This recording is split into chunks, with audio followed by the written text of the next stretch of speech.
Balik lagi ke channel TikTok Football First, masih dengan tema yang sama. Kita hadirkan pelatih-pelatih muda yang memang punya kualitas. Mereka melatih di beberapa sekolah sepak bola, termasuk sekolah internasional. Bagaimana ceritanya mereka bisa sampai di situ, bagaimana mereka mendapatkan finansial yang boleh dibilang settle ya. Nanti kita cerita di situ lebih detail. Hari ini kita kedatangan Coach Riga. Halo Coach, apa kabar? Baik, Coach. Namanya Coach Auriga Sony Prabowo. Kebetulan kalau gue boleh cerita dikit, ini teman dekat juga waktu sama-sama baru banget bukanya Arsenal tahun 2007 ya Coach ya. Gitu. Nanti biar Coach Riga lah yang cerita. Coach Riga lagi sibuk apa sekarang? Sekarang lagi ngajar online. Ngajar online ya. Iya, selain pelatih beliau juga guru, jadi pas banget lah gitu ya. Kebetulan bidangnya banyak termasuk seni, olahraga dan banyak macam. Silakan Coach cerita lagi gimana ceritanya bisa boleh dibilang kecemplung kali ya ke dunia ngelatih sepak bola. Kalau nyemplung di dunia sepak bola udah lama banget. Oke. Ya kan dari kecil lah, SD. Iya. Tapi sama lah mungkin kebanyakan teman-teman juga kalau misalnya kepikiran pengen jadi pemain. Iya. Ya. Nah, dan gue sempat nyemplung di Persib U21 lah kurang lebih. Zaman kuliah dulu gitu ya. Aing.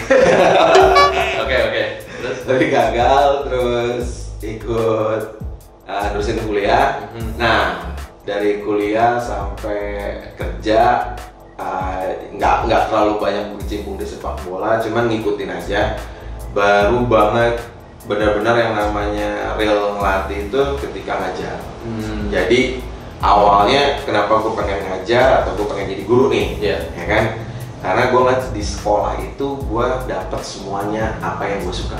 Oke. Dari sepak bola, ya istilahnya gue demen musik bisa. Oke. Nah, tapi sayangnya itu cuma bisa hanya di sekolah-sekolah yang ya gue bisa bilang itu internasional. Oke, atau national plus lah ya. National plus. Nah kalau lo mau dapet, nah jadi mau nggak mau tuh ya kita upgrade diri lah. Ya. Jadi dari situ baru ngelatih di sekolah-sekolah apa sih, ekskul ya? Ya. Ekskul. Nah itu juga belum istilahnya belum tertata lah ngelatih bola itu gimana sih gitu ya kan. Sampai akhirnya gua ketemu teman kita Rudy, ya kan. Join pertama kali yang namanya benar-benar SSB itu ya di Arsenal Tahun 2007. Dan di situ gue dapet masih waktu itu. Iya, di Iski masih keren banget waktu itu, beda banget sama sekarang. Oke. Dan waktu itu 2007 ya ketemu Coach Yaya juga, dan disitulah gue dapat beberapa ilmu kepelatihan yang this is how to coach. Iya, ya kan. Dari situ ya seiring perkembangan waktu ya tetap ngajar, tetap di kelas, ngelatih. Ibaratnya ya side job lah ya sampai sekarang, tapi makin kesini ya side job juga bisa jadi main job gitu. Karena banyak juga tuntutan dan apa ya, kalau gue bilang ya income-nya lumayan lah. Income-nya lumayan gitu. Terus tapi gue juga nggak hanya ngelatih di National Plus, tapi ngebantu juga di beberapa SSB. Coba lo ceritain urutannya gitu, jadi misalnya lo pelatih di sini gitu, termasuk di sekolah. Urutannya sekolah, terus Arsenal. Sekolahnya waktu itu apa? Masih yang bangsa ya? Enggak, Madania dulu. Oh, Madania. Madania. Habis Madania terus ke Cita Buana ada beberapa. Terus kalau yang SSB-nya ya, ini Arsenal. Arsenal. Itu confirm, terus yang sekolah lagi karena waktu itu nggak gabung sama Join ke Serpong Jaya. SSB Serpong Jaya. Nggak lama, cuma sebentar. Ya, tapi lumayan lah karena ngebantu mereka juga. Terus ke Liverpool. SSB Liverpool bareng gue juga. SSB Liverpool. Terus abis dari Liverpool sekolah lagi lebih banyak. Terus yang terakhir ya Bandung kayak liga-liga lokal, Liga Kompas, Liga Top Score. SSB lokal mana aja? SSB lokal ya tadi Serpong Jaya, terus sama Remsi Tangerang pertama. Dan Remsi juga yang ngebantu gua bisa tembus ke Kompas selama 2 periode. 2 tahun. Kalau untuk sekolahnya apa aja? Sekolah rata-rata minimal kan national plus nih ya. Ya, kalau untuk sekolah minimal semua national nih. plus gitu. Apa aja coba? Intinya di situ men. Oke. Tiara Bangsa, Oke, Tiara Bangsa, Sinar Mas World Academy, SWA, Nanyang Jakarta School, Nanyang, dan terakhir ada juga kan Suci sekarang. ada Seci. Ya, jadi banyak banget nih, komplit banget sebenarnya pengalamannya gitu kan, dari mulai yang lokal sampai yang internasional lah. Dan lu biasanya pendekatannya bagaimana? Karena pasti kan berbeda nih ngelatih anak-anak lokal sama ngelatih anak-anak bule atau orang-orang asing yang kadang-kadang mereka juga terbatas bahasa Inggrisnya loh. Misalnya kayak lu tahu ada anak Jepang, anak Korea, anak ya luar negeri lah intinya, yang kadang-kadang bahasa Inggrisnya kadang-kadang tidak semuanya terbatas bahasa Inggrisnya ya kan. Termasuk dibandingkan sama anak-anak lokal. Biasanya lu bagaimana ngelatihnya? Approaching pasti beda, Oke. Pasti beda sih kalau kita di sekolah atau di National Plus atau di istilahnya notabene yang sekolah-sekolah mampu lah ya. Yeah. Karena kita juga nggak tahu ya. Tapi pendekatan paling utama adalah ya basicnya lagi di sepak bola. Kalau untuk yang edukasi, Yeah. ya, football for fun itu udah pasti utama. Jadi kita coba approach ke sana dulu. Oke. Ya, jadi approachnya bukan bahwa lo join soccer mau di drill kayak macam orang mau masuk militer atau masuk Iya, timnas. nggak balik lagi ya. Yang ada nggak balik lagi gitu. Jadi ya approaching secara, nah ini juga masuk ke istilahnya, kalau dalam istilah pendidikan ini pedagogi Ya. pedagogi. Lisensi D juga dapat tuh lah, lisensi C dapat. Ya, jadi approaching yang paling utama adalah bagaimana menciptakan sepak bola itu fun. Oke. Ya, fun tapi serius. Ya seperti sport lah. Setiap orang melakukan sport itu kan funnya dulu, gitu ya kan, enjoyable, habis enjoyable ke serious time gitu. Iya. Kalau di SSB lokal ya jelas, karena mereka sudah lebih ada main goal, dreamingnya lebih tinggi ya. Iya. Gue ada aimnya yang oke, gue harus tembus ke Liga Kompas, gue harus tembus ke Liga Top Score, atau gue harus join ini, gue ikut seleksi-seleksi lah ya. Jadi mungkin mereka lebih serius dan lebih mudah dilatih lah istilahnya. Tapi tetap basic sih ya, football for fun-nya itu kalau menurut gue itu yang Di semua level harus ada. Jadi nggak hanya dalam artian di sini serius, bukan nggak serius, tetap itu sih tetap disiplin itu tetap harus ada. Ya. Cuman bagaimana approaching-nya aja sih lebih ke sana gitu. Oke. Kalau yang SSB lokal udah pasti itu lebih mudah lah. Oke, apalagi bahasanya sama. Bahasa sama, Bahasa Persib juga bisa ya, bahasa Aing gitu, bahasa Sunda. Bukannya main itu pasti sama lah. Oke. Nah terus kalau istilah di lokal mungkin ya itu tadi ya, semangat berlatih lebih tinggi lah. Oke. Nah, ini kan menariknya Coach Riga ini juga balik lagi sih, udah berpengalaman di yang lokal dan internasional gitu ya. Nah ini kan ada teman-teman nih, atau bahkan mungkin murid-murid kalian yang masih menjelang remaja atau mau menjelang dewasa bahkan gitu lagi coba-coba mencari jati diri untuk tetap cinta sepak bola tuh bagaimana sih? Jadi untuk bisa sampai ke level kayak lu ini butuh kriterianya apa aja sih? Bisa sampai ngelatih ke sekolah internasional, termasuk sekolah lokal, sekolah sepak bola lokal gitu. Selain lisensi pelatih.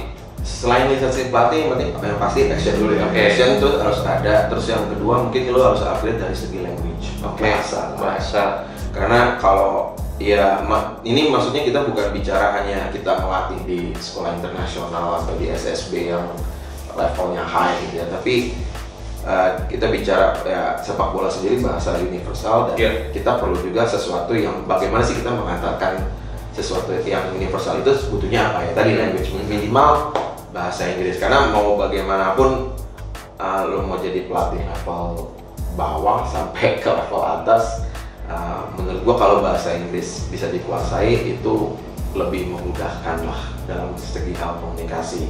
Which is biarpun dibilang sepak bola itu bahasa universal, kita bisa komunikasi melalui demonstrations atau kalau pelatih yang udah melatih nasional atau melatih klub atas mungkin dengan formasi yang lebih mudah dimengerti dalam bahasa sepak bola. Tapi dalam gua bilangnya gini, dalam komunitas itu tidak hanya sebatas yang formal ya kan, kayak pelatih juga butuh pendekatan yang kita bilang approaching. Nah itu nggak bisa dengan bahasa sepak bola menurut gua. Jadi harus ada bahasa pertemanan lah. Oke. Oke. Nah itu intinya ya bahasa Inggris tadi kalau menurut gua. Jadi boleh gue bilang, gue garis bawahi bahwa yang pertama harus ada skill, tapi bukan cuma skill melatih, skill bahasa termasuk itu komunikasi, kemudian mengerti bagaimana mendekati atau approach ke anak-anak yang berbeda culture dan lain-lain begitu ya. Ya kemudian yang ketiga juga itu, selain bahasa kan ada komunikasi, caranya kita bicara di depan anak-anak, karena dealingnya nanti nggak akan dealing sama anak-anak aja, tapi juga sama orang tua ya coach ya. Betul. Ya karena dimanapun kayaknya sih orang tua ya, mau orang lokal mau orang ini asing ya, gitu. ini benar banget. Kalau di level istilahnya grassroots lah, dealingnya tuh bukan hanya pemain, tapi orang tua juga kadang-kadang jadi ribet men. Gitu. Parents ini lebih, karena parents tuh ibaratnya kita, ini juga bagus buat pembelajaran sebagai pelatih. Parents itu adalah agen dari si anaknya.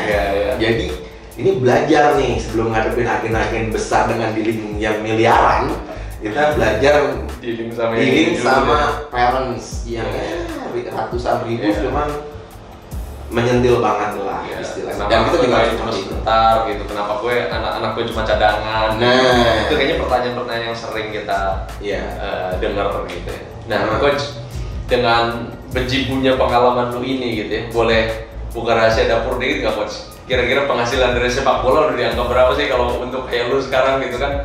Dari lokal, dari internasional, mungkin ada juga dari privat atau apa nggak? Atau mungkin kayak sekarang gitu ya?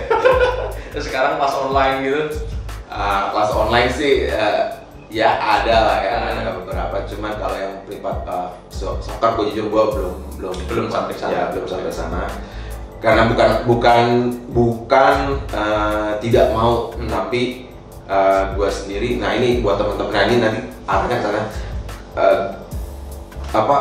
Job pasti bisa ada aja, tapi gue ngatur waktunya dengan baik. Nah kalau dibilang income berapa, ya cukup lah buat bisa punya mobil sendiri gitu ya kan. Itu baru ngomong side job nih ya, kan sepak bola, melatih sepak bola sama dia, buat dia tuh side job. Ngelatih apa? Profesi utamanya tetap guru.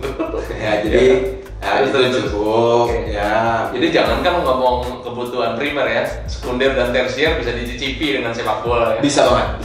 Sampai ke tahap kebutuhan tersier pun bisa dicicipi dengan hanya menjadi pelatih sepak bola yang sepak bolanya itu sepak bola grassroots, bukan sepak bola di level profesional, misalnya melatih timnas, melatih klub profesional gitu ya Coach ya. Iya, betul. Ya, yang pasti sih kita harus upgrade terus ya. Upgrade dalam ini tadi yang pasti bahasa, terus yang kedua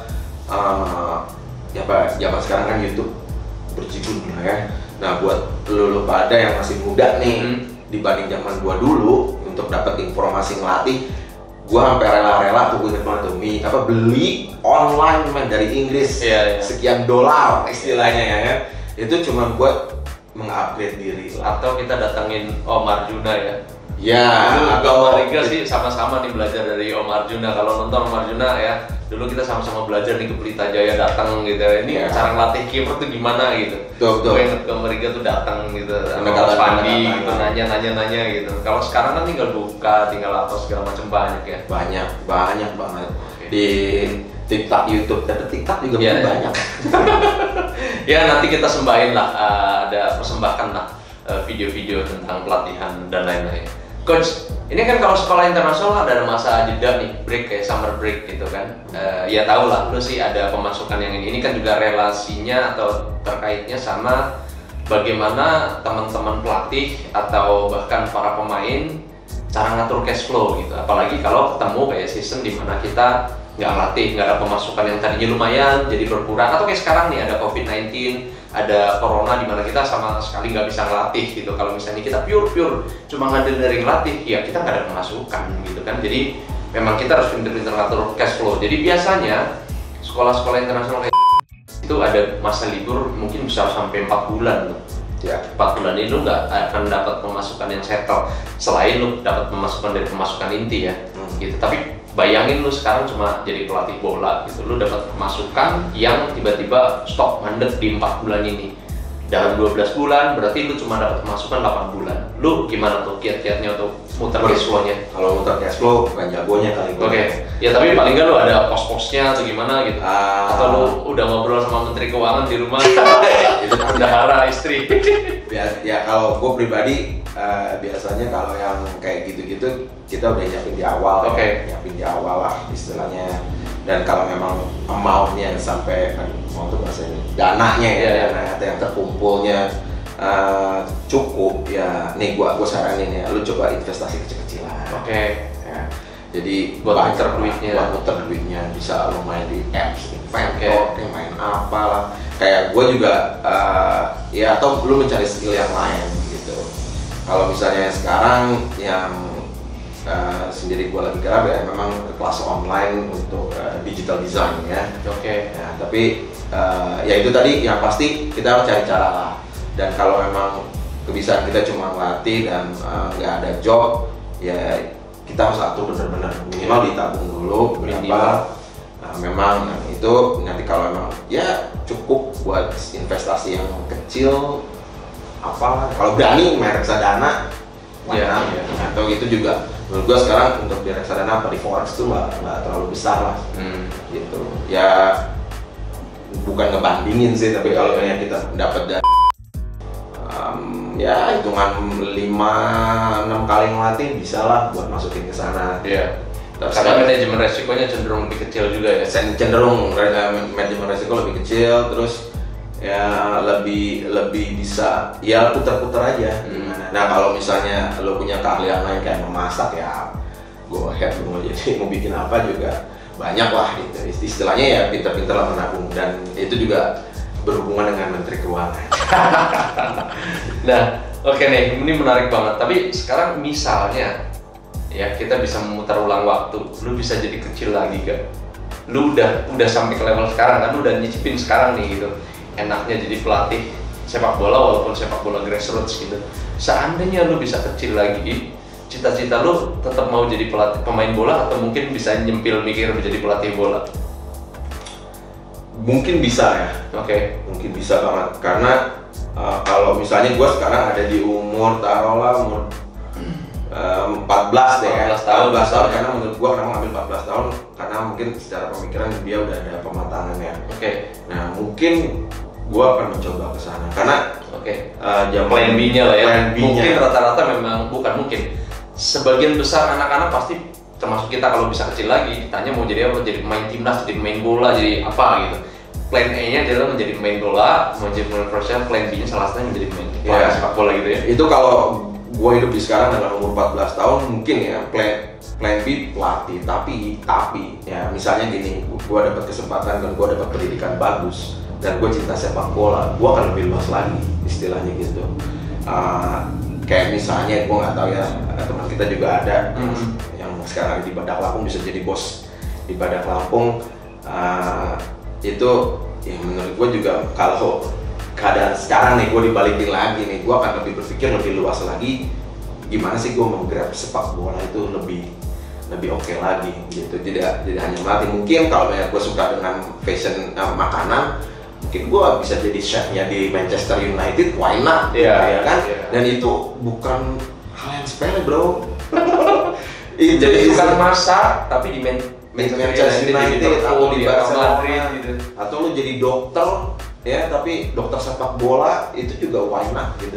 Karena menurut gua sekarang informasi lebih luas ya kan. Kalau di zaman gua kecil apa sih informasi ya kan, taunya oh abang ini melatih, oh ini pemain yang ditampilin pemain. How to be a good player atau national player. Tapi mungkin di kita juga bisa jadi masukan tuh ya. Yang kita tampilin nanti kita invite ke SSB, nggak hanya selalu seorang pemain sepak bola, tapi orang-orang yang berkecimpung di sekitar sepak bola dan mereka mendapatkan gua nggak mau bicara income, tapi memang kenyataannya finansialnya bagus gitu, dari how to live in the football industry. Kalau gua bilang sekarang sih football industry gitu, jadi industrinya banyak. Industrinya satu, cuma caranya banyak. Cabang-cabangnya. Tuh. Dengerin buat kalian yang muda-muda atau bahkan teman-teman pelatih yang kemarin-kemarin nyolek-nyolek saya, minta job dan segala macam, ada certain kriteria dulu kayak yang sebelumnya gue bahas gitu ya. Terus kemudian untuk mencapai ke sana pun, apalagi kalian-kalian yang masih muda, banyak nih kesempatan untuk belajar untuk bisa sampai ke sana. Jadi kalau memang ternyata keinginan kalian untuk menjadi pemain bola gagal, ada plan B, dan ini menarik, dan kalian tetap berada di dunia yang kalian cintai. Iya. Oke? Jadi kayak misalnya bokap lu bilang, apa lu jadi pemain bola? Gue nggak jadi pemain bola pak, gue suka sepak bola. Gue mau jadi desainer, dan suatu saat gue bisa jadi mendesain misalnya nih ya, jersey yang Barcelona. Jangan salah bro, logo TikTok gue yang desain. Mantap. Dan ada income. Dibayarnya per bulan, nyicil. Jadi apa ya? Ya banyak cara. Dan menurut gue cara pandang parents juga atau orang tua yang sekarang gitu ya, mungkin juga lebih terbuka. Harus lebih terbuka Pak, Bu ya dengerin nih. Bahwa sepak bola tuh apa ya? Gue bilangnya white gold lah atau white black and gold gitu. Jadi dia bukan like benar-benar emas, tapi dia tuh emas putih yang kecil bentuknya, tapi lingkungannya tuh besar. Industrinya gede banget. Nggak mungkin kita bisa bilang industrinya kecil kalau nggak ada pejudi di situ yang main, ya kan? Atau orang-orang yang ya sekarang gontok-gontokan pengen jadi ketua PSSI lah istilahnya. Nggak ada arahnya ke sana. Ya. Industrinya tuh gede, industrinya gede. Menarik ya. Kalau kita breakdown lagi, ini nggak kelar-kelar nih. Nah, ya. betul. Karena ngomong-ngomong sepak bola itu kayaknya nggak pernah akan ada titiknya gitu. Tapi ya memang harus diakhiri karena memang ada keterbatasan durasi di sini Coach Riga. Oke, siap. Jadi terima kasih banyak Coach Riga udah sharing segitu detailnya ya. Intinya memang ada dunia yang menarik ya, yang kalau dari sisi gaji pun wah, kalau ngomong UMR mah bisa berlipat-lipat di kita ya. Bukannya nyombong nih, ini sekali lagi saya sampaikan lagi yang sama, pesan-pesan dari video-video sebelumnya pun sama. Kita ngomong begini, menyampaikan ini tentang bagaimana dapur kita, bukan untuk menyombongkan diri, tapi ada loh ya. Kita yang latih grassroots, tapi alhamdulillah kebutuhannya bukan cuma primer dan sekunder, tersier pun kita bisa nyicipin walaupun sedikit-sedikit. Ya, gue tambahin sedikit ya, ini bola kan bentuknya bulat ya, nggak ada sudutnya nih. Jadi lo bisa bayangin, ini no limit nih. Iya. Ya kan, dia nggak punya sudut gitu. Kalau lo ahli matematika lo pasti ngerti lah. Oh, ya kan? Ini dalam maknanya nih. Ya kan, ini bulat globe gitu loh. Ya. Banyak, pasti banyak caranya. Exactly. Ya, jadi jangan mati gaya, tetap berkreasi ya. Itu dia, saya Coach Yahya untuk TikTok Football First dan Coach Riga. Sekali lagi thank you buat Sama-sama. semua ceritanya. Oke.